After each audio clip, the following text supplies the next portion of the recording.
Happy Tuesday, guys. Welcome back to another episode of Eat, Train, Prosper. Today's Brian and myself. We're going to be going over a little bit of a July update, a little bit of a conversation around training abs and our opinions there. And then we have about 5 or 6 questions from Instagram that we're going to cover, and this is going to be a really cool episode. But before we get into the ab conversation and the questions, Brian, what's the latest? I'm standing today. I decided I'm not taking my podcast anymore from a reclined position in bed because every time we finish an episode, I get up and I feel like an old man for like 10 minutes afterwards. So we're now standing for podcasts, and hopefully the sound and the video all work fine, and you'll just probably see me like kind of wobbling side to side a little, just staying moving, making sure that my knee stays high, all these good things. What else is going on? I've gotten a number of inquiries on Instagram DM regarding my consumption of Whey and Gatorade. People keep thinking that this must be like the most awful concoction, that it must just be so grotesque, like I must be forcing myself to drink this thing down. So I have a few thoughts that maybe can help people enjoy this beautiful Whey plus Gatorade concoction. So first off, it is disgusting if you choose the wrong flavor of Gatorade or it's not completely ice cold. So there's like people that can drink, like warm beer. And in college, I was always amazed by these people because they would just not care that their beer was warm sitting in the sun, and they would just drink a 6-pack. And the last one must have been literally room temperature or warmer. And it was like so disgusting to me. My beer always had to be ice cold. And I feel the exact same way about my Gatorade concoction. So even as I make it, what I do is I pour it into one bottle and I shake it up, and then I pour it into this bottle, which is my N1 bottle right here. And I use this one because it has you got one too.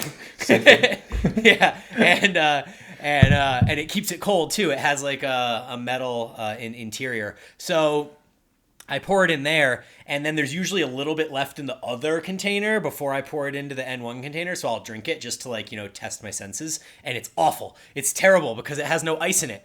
But once it gets the ice in it inside the N1 container, it's phenomenal. I enjoy it. It's refreshing.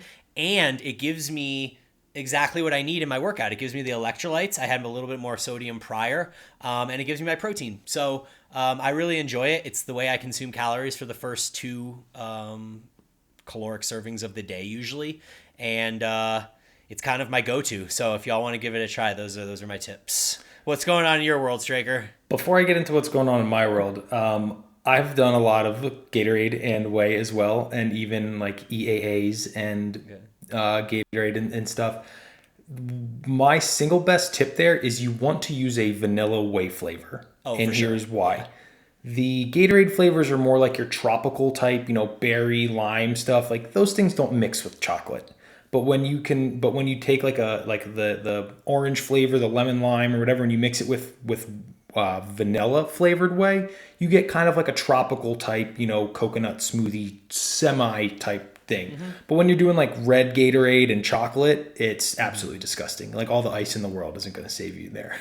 Totally. So one interesting fact is that aside from maybe the second container of Whey that I ever bought in my life, I have only had vanilla Whey ever for 20 plus years of training. I bought chocolate as my second. I did vanilla first, and I was like, oh, this isn't bad. And then I did chocolate, and I was like, I can't mix this with anything. It's awful. I don't even like it. And then I went back to vanilla when I was like 16 years old, and I've been vanilla for like 22 straight years. Wow. We're going off on a little aside here, but I think this is helpful. This is like really helpful information for people. I always will kind of push my clients when they're buying new protein flavors and stuff. I'm like, first, if you're buying a new brand, a new flavor, buy the smallest serving size possible, because the last thing you want to do is drop $70 on 5 pounds of something that's absolutely disgusting. Yep. So you take that, kind of economic hit just to make sure that it's something you will actually drink. I recommend sticking to the basics: chocolate, vanilla, and sometimes like a peanut butter. Some of the really exotic flavors like Cookie Crisp and Fruit Loops and all this type of shit. Like, one, you're gonna have more ingredients in it to create those artificial flavors, and two, those really don't mix with anything. So I generally, I'll say 3 to 4 out of 5 purchases will be vanilla, and then I'll sprinkle a chocolate in there just to change it up. And what I will say is with the chocolate, kind of a flavor hack that I've been recently doing is I add a little bit of salt to it. And it just changes the flavor profile, and it's much, much better. So I'll add a little bit of salt to my chocolate Whey. But yeah, vanilla is really the way to go. It's just basic. So you versatile. can't go wrong. Yeah. Yeah. So on the Gatorade topic as well, because I alluded to flavor being important there, and I actually have a personal anecdote to describe this. So the first one I ever bought to mix with my Whey, with my vanilla Whey, was fruit punch. And I liked it. I thought it was good. And then someone DM'd me and was like, I bet it'd be really good with grape. And I was like, I bet it would be good with grape. So I ordered like a bunch of grape Gatorade, and it's fucking awful. It is not good at all. So I went immediately back to fruit punch, and I've been much happier since. So that's personal preference. Maybe somebody out there does love grape, and they can write below and comment, because I think that would be interesting to see what type of flavor you mix it with. Are you buying the Gatorade bottles or Gatorade powder? No, I buy the powder. It's the low sugar one. So you use 2 tablespoons of powder is 24 carbs. So I put in 2 tablespoons and then 1 scoop of Whey, which is like 25 to 30 grams of protein, depending on how big I make the scoop. And that's good for me during like a cutting phase where I don't want that many carbs. And you mean like the low sugar ones, like the G2 or? Yeah, G2, exactly. Okay, gotcha. Yeah, I generally will just buy the traditional Gatorade in like Walmart or whatever. You can get the big tub for like $8, which is insane. Insane. And it's, pretty much dextrose. Dextrose, there's some, I believe sucrose as well. I'm not sure, don't quote me on that, but it's not purely, but it's overwhelmingly mostly dextrose, which is really what you're looking for. I like the lemon lime there. Lemon lime with that vanilla is pretty decent. Well, I will give that a shot, because I actually thought about lemon lime, because that used to be my favorite flavor back in the Michael Jordan days in the 90s. So he was always lemon lime guy. Yeah. Tell us about La Vida de Aaron. So I guess I'll start with a little bit of business update. My last coaching intake for the year will begin on August 2nd. Applications and consults will open on July 14th. So by the time this episode drops, will be July 13th. So when you're listening to this tomorrow, applications will open, and that is for my 22-week nutrition education training metabolic performance protocol. So if you're interested in that, DM me. You can hit my website. There's tons of details on that. I'll be releasing much more information as that time nears. So that's kind of the big business update for me. And then I just wrapped up some travel. We went back east to Virginia, me and my girlfriend Jenny, for the 4th of July. It's pretty remote area. So that was pretty cool, just hanging out outside. Jenny's dad built this like black market zip line on the side of the house, which was awesome. Very, very fun and moderately sketchy. So you just have to like climb up some scaffolding to like get to it, and then someone has to pull you up, and then you have to kind of like pull your legs up so you don't hit the generator on the side of the house as you're going by. But it was a lot of fun. I felt like, just some of those things that make you feel like you're, 10 years old again was definitely that. So that was fun. I took a different approach to being away for a couple days. I decided not to track my food at all, and just kind of see what happens, listen to my hunger a little bit. And I'm dieting, right? So I've been dieting for a while. So I figured it would be I just took it as a real world learning experience to gain some knowledge, and then see, okay, if I just don't track, and then I tried obviously to keep my protein feedings high. I tried to hit like 4 per day at least. I trained twice while we were there. There's a gym about like 25 minutes away, which I drove out to, and just make the best decisions I could. And then I did have a full day of travel yesterday, and had a very poor night of sleep because we got back here at after midnight, and then I was up at 6, and I was up let me think, like 2.4 pounds from when I left, and I imagine with water retention from travel and bowel movement schedule being off and stuff, I believe that'll probably settle down to less than 2 by tomorrow or Thursday. So that's pretty cool, knowing that I can keep it together within that little of a time frame, being really loose with my options and not tracking anything. And I mean, the the benefit there for myself is like I know even obviously the caloric overages, they're just going to go to refilling muscle glycogen. So it is nice kind of having that depth of knowledge and understanding of how your physiology works, how your metabolic functions and stuff work, because I won't sit there like oh, I shouldn't have that cookie because I'm going to get fat or something like that. I know that that's just literally not going to happen based on the environment I've created and where I am inside in that environment. So it definitely makes trips and stuff a little bit easier. And that's something, again, that I will always, push and educate with my own clientele so they can enjoy their trips and stuff. So that is the latest update from me, and I'm just happy to be back into my routine, though. As much as it is cool to get away, I really thrive on routine and just having all my food and stuff like that. It's just what makes me, I guess. So I'm definitely happy to be back.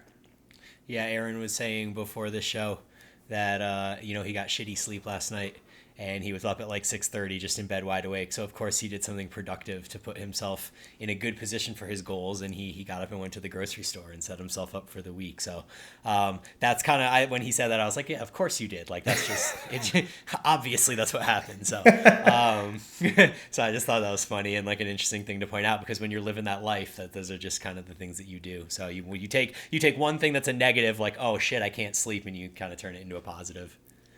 Yep. Yeah. So one of the things that Aaron and I have been talking back and forth on DM about a little bit is the idea of ab training. So you guys probably both know that Aaron and I don't really do much ab training at all. In fact, I just put a post up on my story the other day that showed a picture of me unflexed, then a picture of me flexed in my current weight, like 191-ish. And I had a little poll that was like, if I trained abs, I haven't trained abs since 2020. If I started training abs again, would my abs improve, or something along those lines? And I think when the poll ended, it was something like 79% of people said I would not have better abs, which actually is kind of what I believe too. Like, for the most part, I don't really think that training abs is going to make a significant difference for me at this point. I trained abs for the first 15 years of my training, like once a week at least. And then I did CrossFit, which was basically all abs. And now I do compound movements, which uses a lot of core bracing. And so since we know that it's, significantly easier to maintain muscle than it is to build it, I'd be very surprised if I haven't maintained 95 to 99% of my abs just by not training them and lifting heavy. So, we have an idea for an experiment, but before we get into that, Aaron, what do you think? Do you think that training abs will improve the look of your abs at this point? I'm going to take the kind of devil's advocate route here a little bit and say yes. Okay. I do think so. And I'll explain myself before we get into it.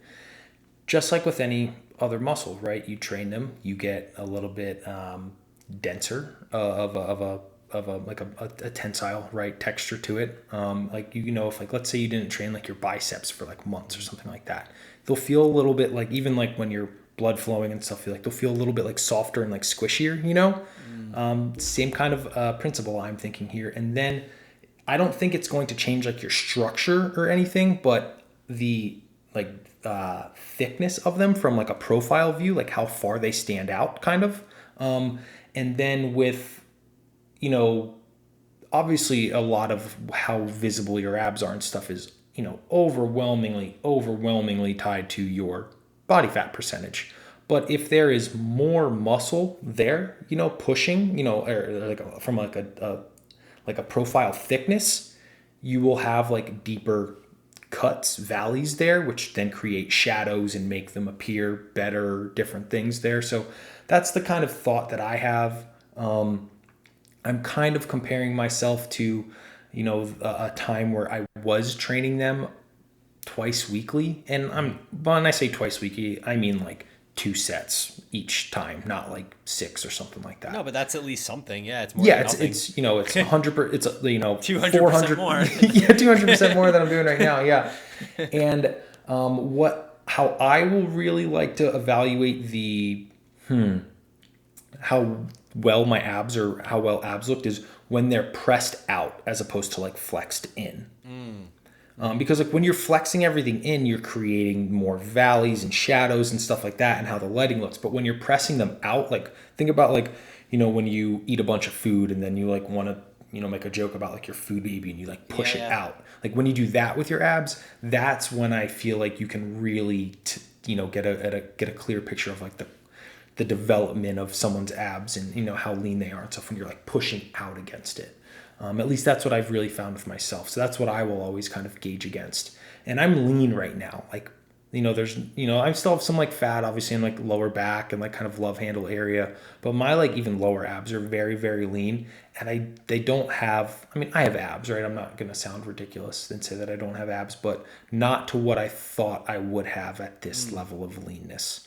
And the other caveat there is my training has shifted a little bit more from like, a power building type style where I was doing still squatting with like a barbell, and like overhead pressing and those sorts of things, freestanding overhead pressing, to a lot more like the pendulum squat, or doing a lot more like lateral or cable stuff where I'm not bracing against like 200 pounds. I'm bracing against fucking 15 pounds on the lateral delt movement or something like that. So I think based on the, style of training that has changed, my indirect ab work, because I'm not doing as much like barbell movements, has gotten less indirect work as well. So there could be, a confounding variable there. I actually think that's really good insight. And when you were talking, I kind of realized that about a year ago, I took weighted pull-ups out of my program and, subbed them in with like pull downs and rack pull-ups and some of these other variations. And most of that was well, I guess it was partially, to target specific musculature, but it was also because it was winter here and I wasn't going to take my rings out and hang them on a tree in the middle of like 14 inches of snow. But when I would do pull-ups, like for eternity, for 20 plus years of doing pull-ups, every time I do pull-ups, I feel my midline the next day, just like I feel my back or my serratus or whatever. So I know that is a movement where I'm really, really using my core, even not dynamically. It's getting sore and getting stimulated from that movement. And then I just like took that movement out and now we're left here. So I think it's going to be interesting. So what's your experiment? What are you trying to do? How much do you want to train them? And is this like a 30-day experiment, or what are the terms here? Yeah, I'd say about a 30-day experiment to start. Here's the thing. I got to start small, because if I'm going to say I'm going to train abs for the next like 90 days, like I'm going to be completely honest with you guys. Like, no, the fuck I'm not. So I'm going to start with 30 days and I'm going to pick an ab movement that I enjoy enough to actually do it, right? That's the biggest thing here. And I think here's the thing. Well, I'm just going to tell you what I'm going to do. I'm going to do the ab wheel, right? It's like the one ab exercise that I really don't despise. I like that you move through a more like a bigger range of motion. You get the stretch, you get the contraction. I can perform it really well and it doesn't bother my lower back at all. I know some people, they'll like overarch, and they get that like lumbar discomfort. And it's really challenging. Like when you go slow, you put a pause at the bottom. I go until I touch my nose on the ground. And let's be clear here, I'm doing them from my knees. I'm not one of the freaks who can do it from their feet. I've never been able to do that, not even close. Probably because I don't train my abs, right? And I'll start there. The one thing I know I have to do is I'll probably do 2 sets twice per week. And I'll start at like a 3 RIR, because it's one of those things when you push them too close, you're wrecked for like 6 days and then you won't do them again for an entire week. So I'm going to start small and then just kind of inch up. And then eventually I'll just basically take 2 sets to failure, probably twice per week. And once I'm conditioned enough to handle that. Cool. And that is approximately in the 12 to 15 rep range for me, ab wheels. Yeah. I like that too. That's good. So I was probably going to try and do it like 2 sets on every leg day would be my commitment. And I think that's doable. And it kind of gives me an excuse to like do something productive after I finish legs, because I always end up skipping calves anyway. So now I'll do something at least. Maybe I'll do calves too, and we'll see. But I think I am actually going to order an ab wheel because one of my biggest deterrents to doing that movement, which is my favorite ab movement too, is that I do it with a barbell and my gym is becoming increasingly crowded. And so there's less and less room for me to move a barbell. So it really requires a lot of kind of maneuvering around to be able to even do it. But a ab wheel, I can just drop down anywhere and Yeah. it's the exact same effect. So I'm going to definitely do that as soon as we get off here. Plus, they're also like $7. Right, exactly. It's like, why wouldn't I do that? Yeah. So, and then one other thing I actually thought about as you were talking is you were saying, like, if you didn't train biceps, this is one of your things. If you didn't train biceps for X amount of time, your biceps would get smaller, they'd get softer, whatever, whatever. I actually, and I'm not going to do this because I care about bodybuilding at the moment, but I would venture to say that by continuing to train back hard at our level, I think you would experience zero bicep loss over like a 2 or 3 month period. I guess I misspoke. I didn't really want to say like loss in size, but maybe like the loss in like the overall kind of like firmness Well, and the glycogen and the sarcoplasmic and yeah, those different yeah. things. Yeah, I mean, maybe minimally, but I bet to like an outside eye, like even like a somewhat trained eye, I don't think you'd be able to like visually see anything different. I would agree with that. Yeah. So anyway, I just thought that was interesting because you were saying it and I was like, huh. Because I also went through, man, I didn't even really start training arms until I was at least 5 or 6 years into training in general. And I don't even really think that I saw that much improvement by beginning to train arms compared to what was happening when I was just like benching, dipping, doing pull ups, and rowing. You know what I mean? So, anyways, just interesting. I mean, maybe one day when I'm not trying to like maximize physique potential, I'll do an experiment like that. But I think at this point, the ab experiment is a little bit more applicable because it actually may enhance my physique instead of not hurt my physique. Yeah, I agree. Anything else you want to add there before we get into some of these questions? No, dude, I think All we're right. good, man. Cool. This first one I'll kick over to you because it's you're really the expert in this one. So the question is top set plus back off approach. Is there any risk of pushing the first set too hard if you don't gauge your RIR correctly? Yeah, so I think this is kind of an ambiguous question because I guess it depends what the RIR is, what the RIR target is for your top set. I'm guessing that this question might be coming in relation to one of my programs because what I usually do in my programming is I write top set at 1 to 2 RIR and then back off set at 0 to 1 RIR. So I guess the only way that you would be pushing your top set too hard is if you are closer than 1 rep to failure. So instead of 1 to 2 reps from failure, you're 0 to 1 reps from failure. And I don't really think that that's like a huge concern. I mean, I think that if if you're so unaware of your RIR that you actually fail a rep on your top set like unexpectedly, then you probably just need to get a little bit better at kind of gauging your RIR in general before using an approach like this, I would say.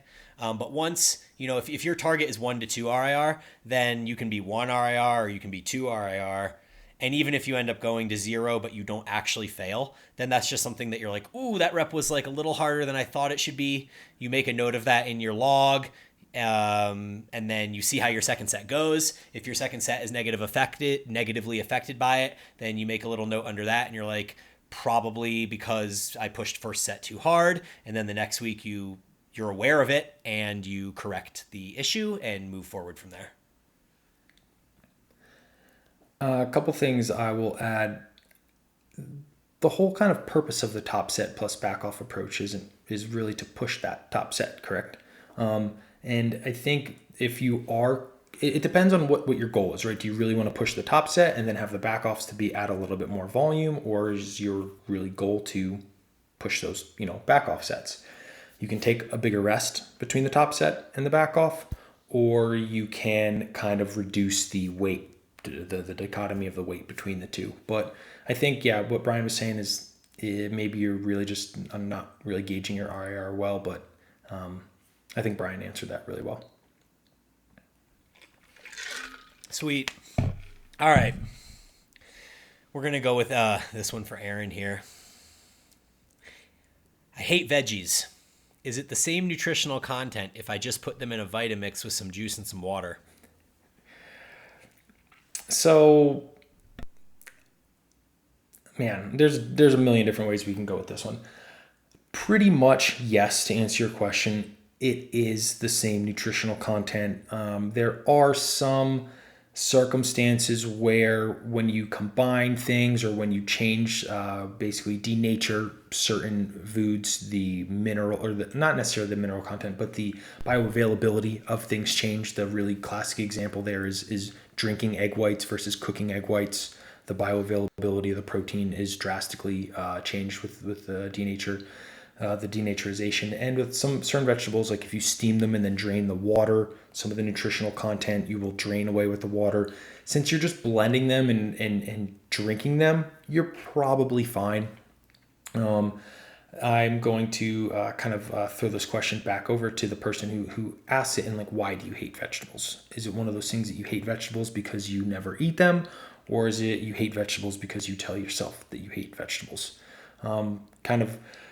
Interestingly enough, I found myself in the latter group until I was like 26, 27 years old, where I said, oh, I hate, mushrooms, I hate peppers, I hate onions, all these things. But realistically, I hadn't tried them since I was like a child. And I went through this big process where I started trying all these foods that I kept telling myself that I hated. And I quickly realized that I didn't hate most of them anymore. There are a few, like mushrooms, I've tried multiple times. I don't fuck with mushrooms. Like I've tried cooked, raw. I really just do not enjoy them.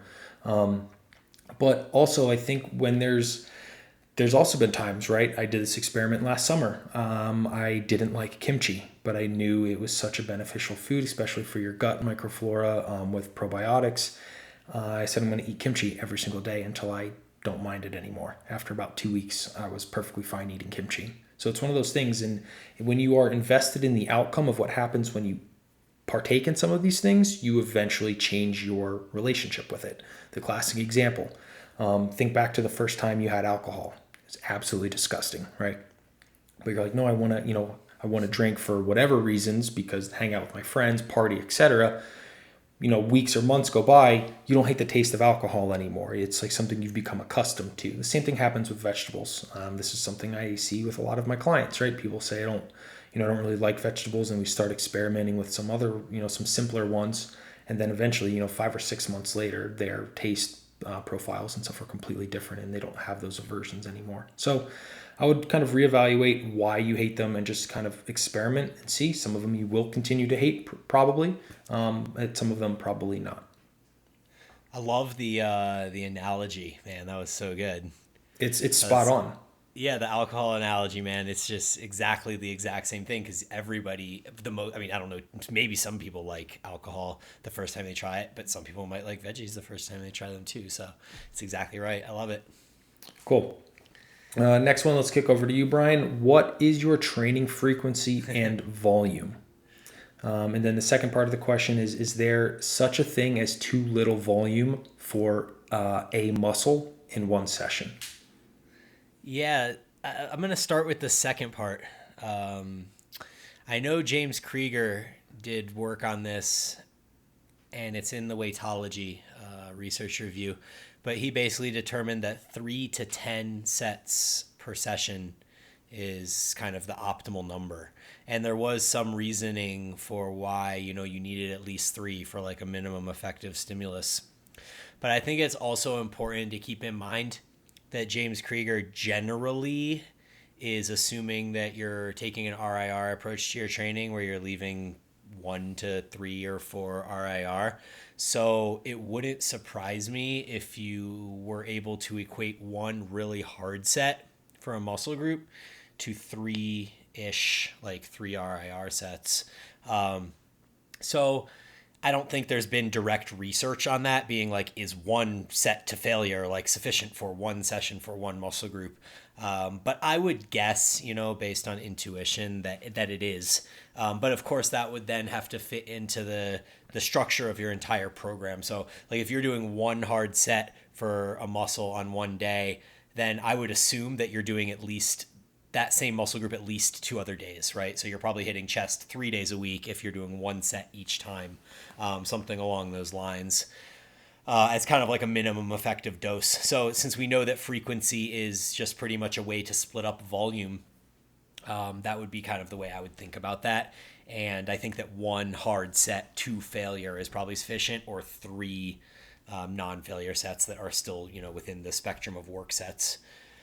Regarding my training and frequency and volume. So as I've kind of discussed in the prior few episodes, I'm really enjoying the way I'm structuring training now, where I have I have two focus muscle groups on each session. So like today I did back and triceps were the focus, but then I had, two sets or three sets for chest in there. And then my prior session for upper body, it was a delts and biceps focus session, but I had a little bit of chest and a little bit of back in there. And then the prior one to that was a chest and delts focus session, but it had a little bit of biceps and a little bit of back. So it kind of is working like almost the entire upper body on each of the three sessions, but I just have the priority ones. So kind of with that general structure in mind, back is the one that I have the most volume for. And I do 7 work sets on my back focus day. And then I do 2 to 3 sessions on 2 to 3 sets on 2 other days. So I basically hit back on all 3 of my upper body days, but I have 2 of the days where it's only 2 to 3 sets. So I think that I'm getting 11 or 12 total sets for back each week. And then all the other muscle groups, delts are probably similar. Delts are probably similar to back, 11 or 12. And then chest, biceps, quads, hams, they're all in the kind of 7 to 11 range. Chest, I think, is 9. Quads are a little more than hams, so maybe quads are like 11 and hams are like 9, or maybe it's 10 and 8, something like that. But I'm definitely on like the lower end of what would be considered the like evidence-based 10 to 20 sets per week spectrum. But I'm also taking my sets closer to failure than I think those recommendations generally keep in mind. So yeah, that's my frequency and volume. I pretty much rotate through my 5 sessions, which is 2 leg days and 3 upper body days, over like an 8-day period. I would say 8 days average. Sometimes it's 9. That's pretty much it. If you have further questions, shoot me a DM. I think I covered most of that. Any thoughts, Aaron? No, I mean, okay, I do have one. The most important thing there that I know, obviously, Brian, you do really well, is the volume. And what is the term? Is it relative intensity, which is determining like RIR, right? And those kind of exist on like a balancer maybe. So like if your relative intensity is lower, you're generally going to do more volume, and then if your relative intensity is obviously higher, you can generally do less volume.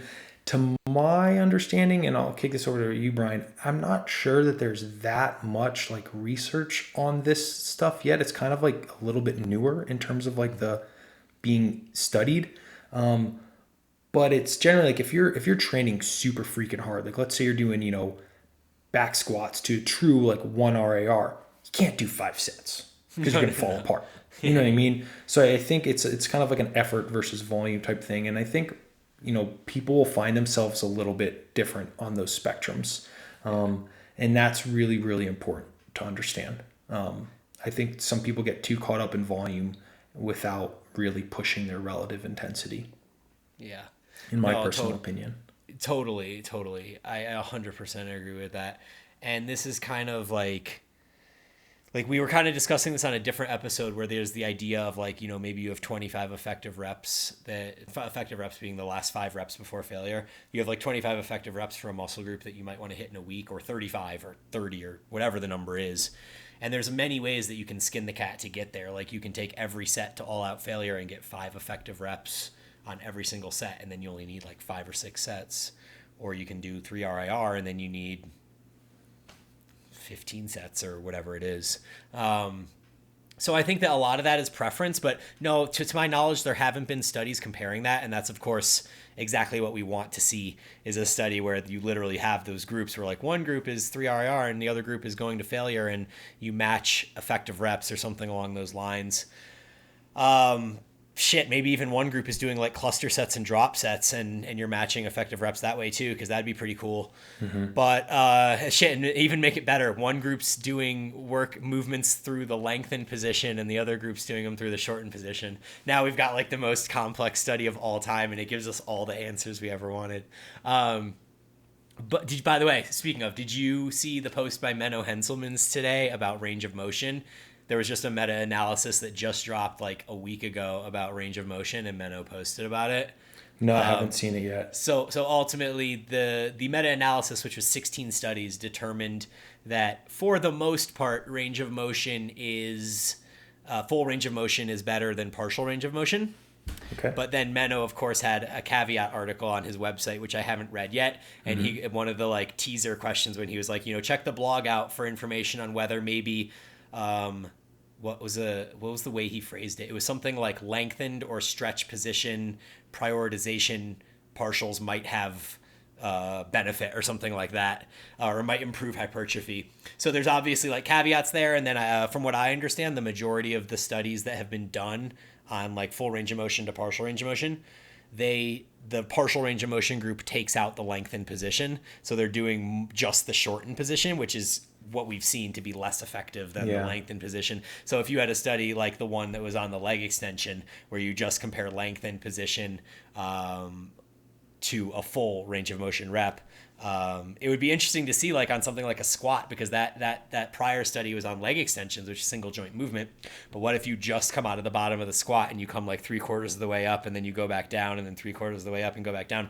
I mean, I feel like you'd be hitting all the important shit. To be honest. So we're a little bit off on a tangent, but it's all very interesting. Yeah. I'll have to check that out. Menno always has the phrase that the mind comes to, the phrase that comes to mind is stirs the pot. But he's obviously a super brilliant person and always thinks outside the box a little bit with things. So I will definitely take a look at that. Yeah, totally. And then he's also like kind of circling back to what this question actually asked. He's an example of somebody that uses like 2 sets per muscle group per session, and he just trains every muscle group 7 days a week. So he's getting like 14 or whatever sets per week, but he's only doing 2 for each muscle group in a session. So there is a guy that you can check out if you want to know about minimum session volume. Definitely. All right, next question. Best way to drop weight without counting macros religiously, i.e. just aim for X split but don't weigh food.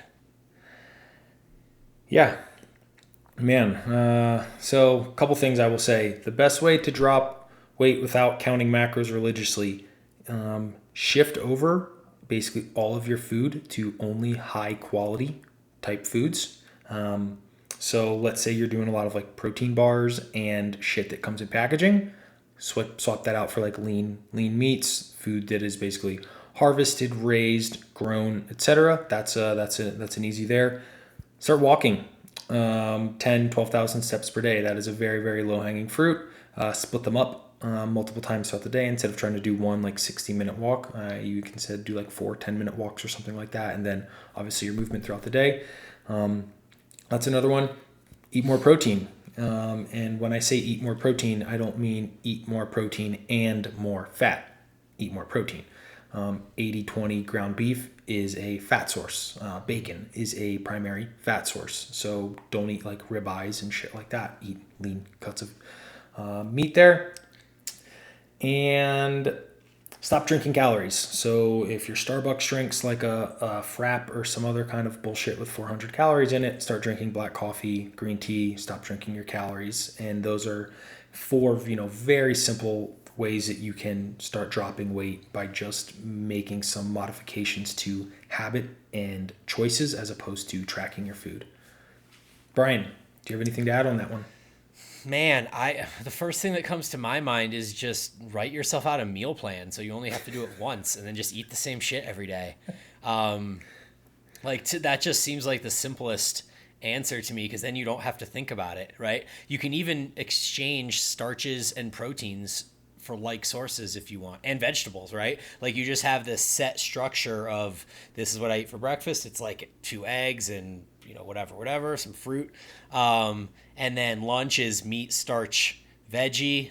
Dinner is meat, starch, veggie, and there's some snack in the middle that's made of quality nutrients, and you more or less just follow the exact same thing and try your best not to deviate.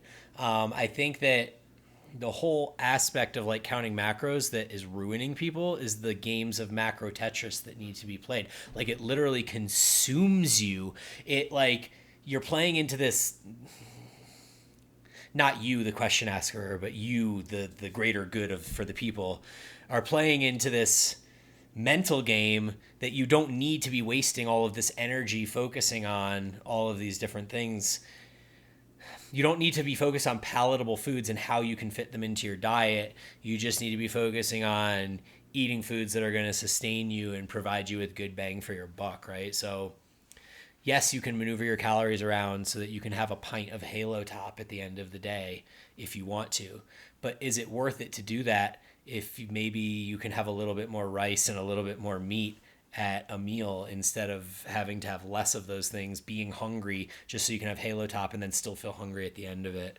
So anyways, those are my thoughts. I think this guy asking the question, if I'm not mistaken, if I remember correctly, I think he's got like a kid or 2 kids, and he's like got a pretty busy professional life. So I know that complicates things a little bit for sure, but I think that also is part of the reason that setting up a meal plan and following it as best as possible, it can help you not have to think about food as like another thing to distract you, and you can focus on kind of the things that really matter. And just, all you have to really prioritize is Sunday night and Thursday night, meal prep or whatever, and then you put it away and you eat it. And maybe your kids will growing up kind of seeing those habits and have great quality nutrition instilled in them too. Yeah, I mean, you kind of hit the nail on the head there. The problem, and I get some clients will come to me in similar scenarios. Counting macros isn't your problem. Your problem is your food selection and framework of how you organize your day and your eating structure. When you start with that, when you start with, like Brian said, the starches, the lean proteins, the vegetables, maybe like a fruit and a protein for a snack or whatever. At the end of the day, if you just followed that same framework, at the end of the day, you're going to be right around 85-90% of your macros anyway. And then that last meal, if you wanted to go the macro route, is just a little bit of maybe going from like 170 grams of protein to like 200 or something like that to get that last like 12 grams or something like that. It's not the macros, it's the habits, the food selection, and the framework of how to set up the meals throughout your day that is the root of the question that you're asking. Totally. This next question, I want to kick it over to you. Is that okay? Of course. Yeah, cool. On the topic of abs, how might someone best assess if they need to cut more to see their abs or if their abs are just underdeveloped?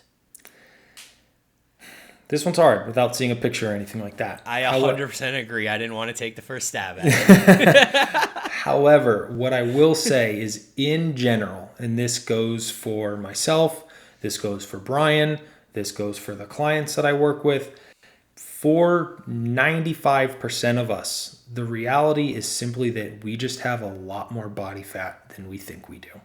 Mm-hmm. And I know this from, like I said, myself and Brian, and I'll get, clients are like, oh, I think I just have like 7 pounds to lose. And then I'll have abs. And then we lose like 22 pounds and their abs, like they're still not what they thought they were going to be at. We just have a lot of like, what's the word? Deflated body fat percentages and stuff. Like people will say they're at like 8% when they're really like 16 and things like that. And that is the first way I want to answer the question. It's like, you probably just have a lot more fat than you think you do. And if you're underdeveloped, we've all had that friend in like high school or whatever, like who was just never worked out, never did anything, but just had like a fast metabolism, didn't really eat a lot of like low quality foods, and they're just shredded, right? They're like, they're like a band kid or something like that, and they have like a 12 pack, So even if you don't have a lot of ab development, once you're lean enough, like they're there, and that's just how it works. Same thing. That same band kid has like shredded arms and stuff like that because he just doesn't have any body fat percentage or has a low body fat percentage. So I would say the likelihood, especially since if you're listening to Brian and myself in this podcast or following Brian on Instagram, like you're training, right? You're already training. Let's put it that way. And if it is a question that you're asking, you are already doing some level of either indirect ab work from presses, squats, compound movements, etc. So you probably just have more body fat percentage or have more body fat than you think you do, or you started from a body fat percentage that was much higher than you thought you started from. I think that was a really good answer. Really good. Cliff Wilson posted a thing on Instagram the other day where he showed a picture of himself with a six pack and like veins in his shoulders. And he goes, most people would think I'm like 10 pounds away from stage right now. I'm 24 pounds away from stage. And that just is exactly to the point of what you said. And then obviously like Dave and Abel and Brandon have done a lot of work on kind of, assessing or trying to correct the misinformation out there about body fat percentage and helping people understand that like if you have abs, you could still be 15% body fat as a male and have abs. And I think that was kind of a misconception before where it was like, oh dude, if you have abs, you're like 10% body fat. Yeah. And that's just like, it's very much shifted like 15 plus. Like there's even people I believe that could be 16, 17% and still have like some upper abs showing, so, a lot of it depends on body fat distribution. So I think that I'm a really good example of that. Like I am that person that can have abs at 15, 16, 17% body fat, but my hamstrings, glutes, and low back, subscap retain a ton of fat. So as soon as I turn around and you see the posterior, it looks a lot different than it does from the front. So maybe you are just the opposite and you happen to have a little bit more fat on your abs, and maybe your legs and your glutes and your back are all in great shape, but your midline tends to hold some of that fat. So very difficult to tell, like he said, without a picture. But if you are training hard and you're following one of my programs, which generally has ab work in it twice a week, then I don't think they're underdeveloped. Last thing I want to add there, for the person asking the question or anyone who's really listening. Obviously, this person asking, I'm going to assume is a male, right? Let's go there. Look and see what your cortisol and stress levels are like. If you look into the literature and people who are really, really knowledgeable around this, we have a lot of stress glucocorticoid cortisol receptors in the abdominal area, and you'll see people who are like super high stress type people will generally hold more fat in those. What's the word I'm looking for? Disproportionately higher in where those receptors are higher. So, or more where those receptors are higher. I'm sorry. So look at that. Look at your stress levels, and you can even go get things tested. You can get a serum cortisol if you wanted to, or saliva will generally give you a better picture throughout your day. If it is something you really want to learn more about or think you might find yourself in that population. And then you could just, by doing even the same work that, Brian and I were just talking about, by specifically working on reducing your stressors, managing stressors, eliminating stressors, you can get more bang from your buck as opposed to just the training and nutrition part if you don't address the stressors. So a little bit more nuanced, but it is something I'm seeing more and more of. So just want to provide you guys with that information as well. Would your advice change at all on that last part if it was a female?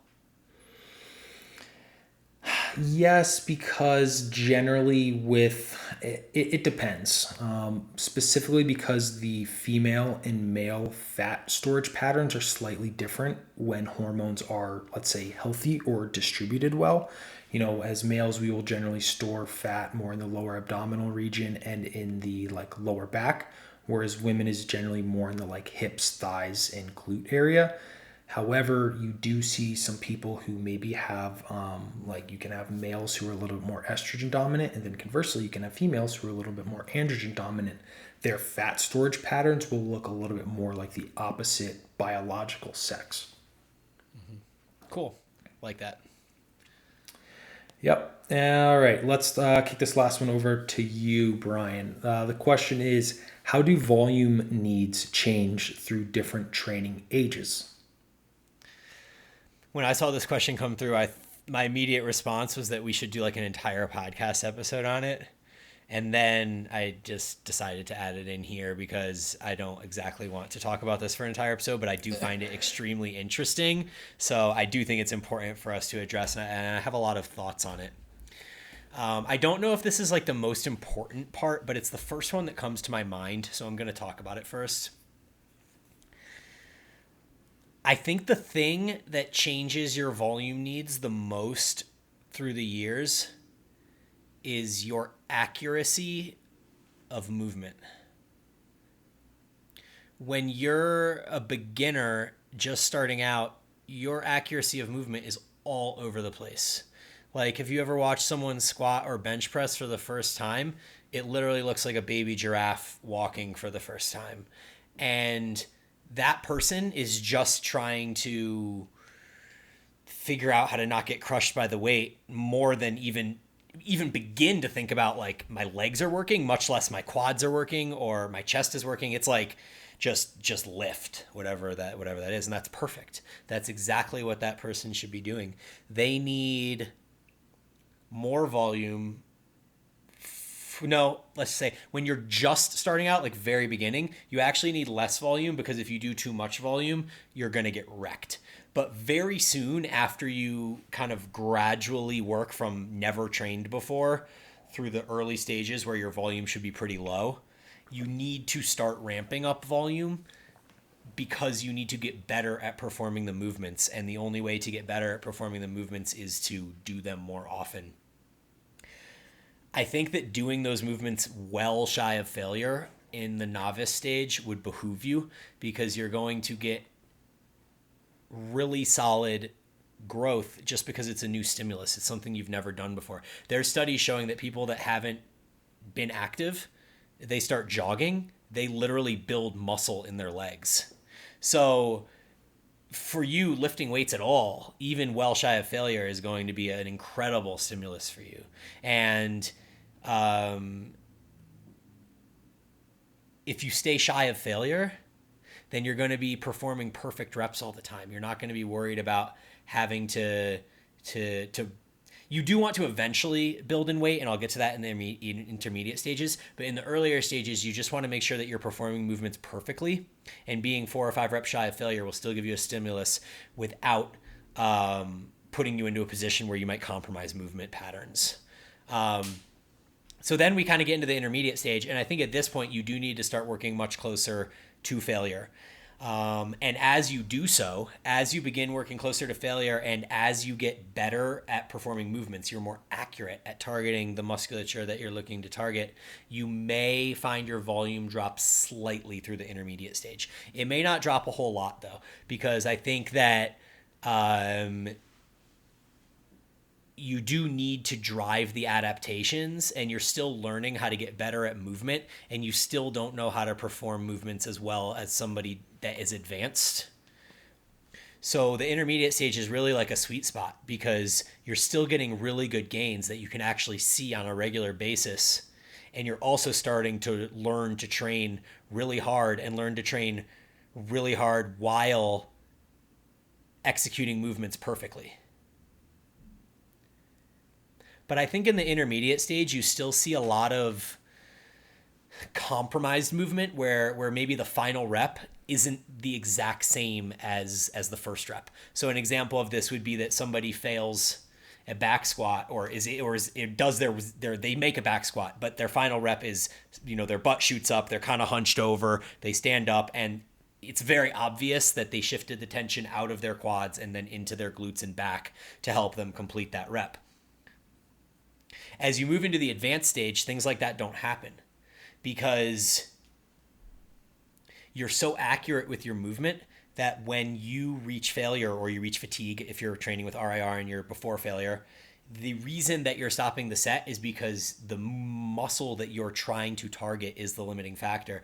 And just as a mere fact of how much tension you can drive into that muscle as an advanced athlete, you cannot do as many sets potentially of being that close to failure. like we discuss all throughout the podcast, you could obviously take your training approach and you could always train at 3 RIR or whatever. And then you probably don't need to drop your volume as much. But I still think that, 3 RIR as an advanced person to 3 RIR as an intermediate, I still think your volume might be slightly lower in advanced stage, apples to apples, just because of that accuracy component and getting better at targeting the muscles. So in the current state of things, that's kind of where I believe things lie. What are your thoughts on that, Aaron?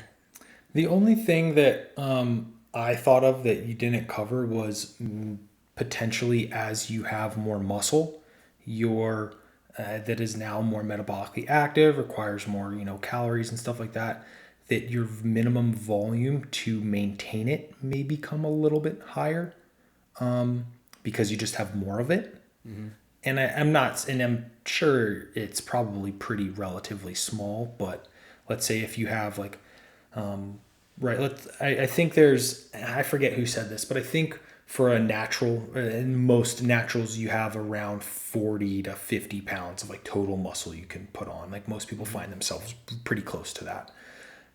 When you're at that level, right? Let's say you and I, our volumes to maintain the amount of muscle we now have may be a little bit higher than the muscle, the volume that was required to maintain the muscle we had, let's say after year one. Yeah. For sure. I think that can be effort mediated as well. So, I mean, it's like that balancing scales thing that we talk about. It's like when you say how much volume do you need through the training ages, so much of it is dependent upon the effort that you put forward. It's really, really hard to tell. I mean, I'm sure that maintaining this amount of muscle would require a little bit more volume than maintaining significantly less muscle.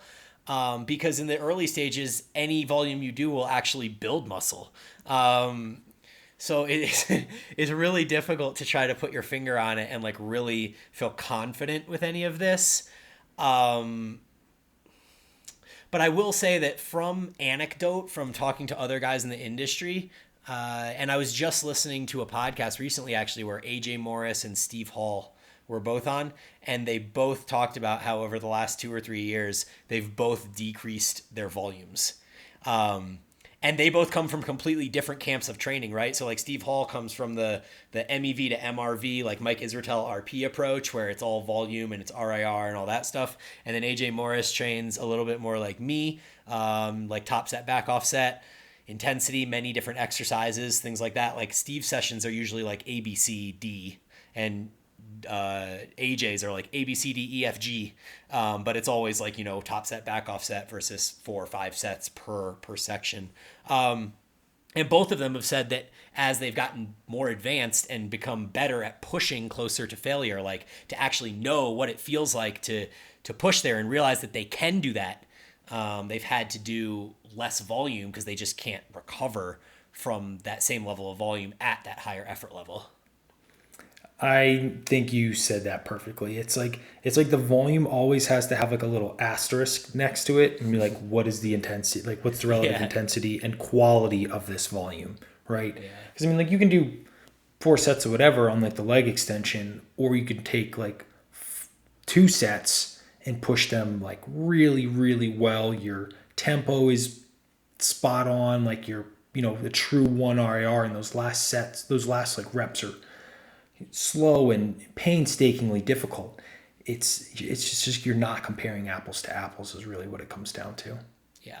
And I mean if you to even go to beyond that point, if you tell somebody at an intermediate stage, okay, we're going to do a set of leg extensions to failure, they just don't know how to even push through a slow rep of leg extensions. It literally is it's like a Mike Israetel set to failure. You just kind of go, and then you're oh, that's really painful, I should stop now. But when you get advanced and you actually can grind through a 5-second leg extension concentric, I mean, that's some serious digging. You can't replicate that level of tension without actually going through it. So exactly. And that's what when you're on that last grinding rep, you're firing all those motor unit groups, and it's it's different. Yeah, like I said, it's not apples to apples, unfortunately, when speaking in volumes as like a greater level. Yep, we just always nuance to everything, but it's a great question, and there definitely are changes to training age volume. It just also happens to be balanced by the relative intensity and the way that that changes through training age as well. Yeah. Cool. Anything else, bro? No, I mean, I think this was a super cool episode. Those questions are pretty solid. I think we covered like a pretty wide gamut here, and obviously we try to provide as much nuance and context as we can. I think that was really good. Yeah, I appreciate all you people that have provided the questions on DM or on the question box. I like to put those question boxes out there, and I'm always happy when I get really good, thoughtful questions like this. That require a more long form answer, because there's always questions I get too where I can just kind of address them in 15 seconds on an Instagram story, and then there's others that I feel like are best addressed on this avenue, and I'm really glad that we have this avenue to do that. Yeah, I 100% agree. The 2,200 character limit doesn't Yeah. provide a lot for nuance and context, and I think like I am a firm believer, I don't want to speak for you, but I think you are, Brian. Like the longer you do this, the more away from that pure gen pop you find yourself. Like the more nuance and context becomes incredibly important to continue progressing. Yeah, for sure. I mean, every answer I ever give now has an "it depends" on it, and it's like very frustrating, but like it's also kind of necessary. So you have to provide the different viewpoints and the way that each individual might be affected by it. So all good stuff, dude. Definitely. Anything else you want to add on this one, Brian? Nope. Why don't you kick us off here with the ending today? Cool. Thanks, friends. We appreciate you listening, and we'll catch you on the next Eat Train Prosper next Tuesday. Later, guys.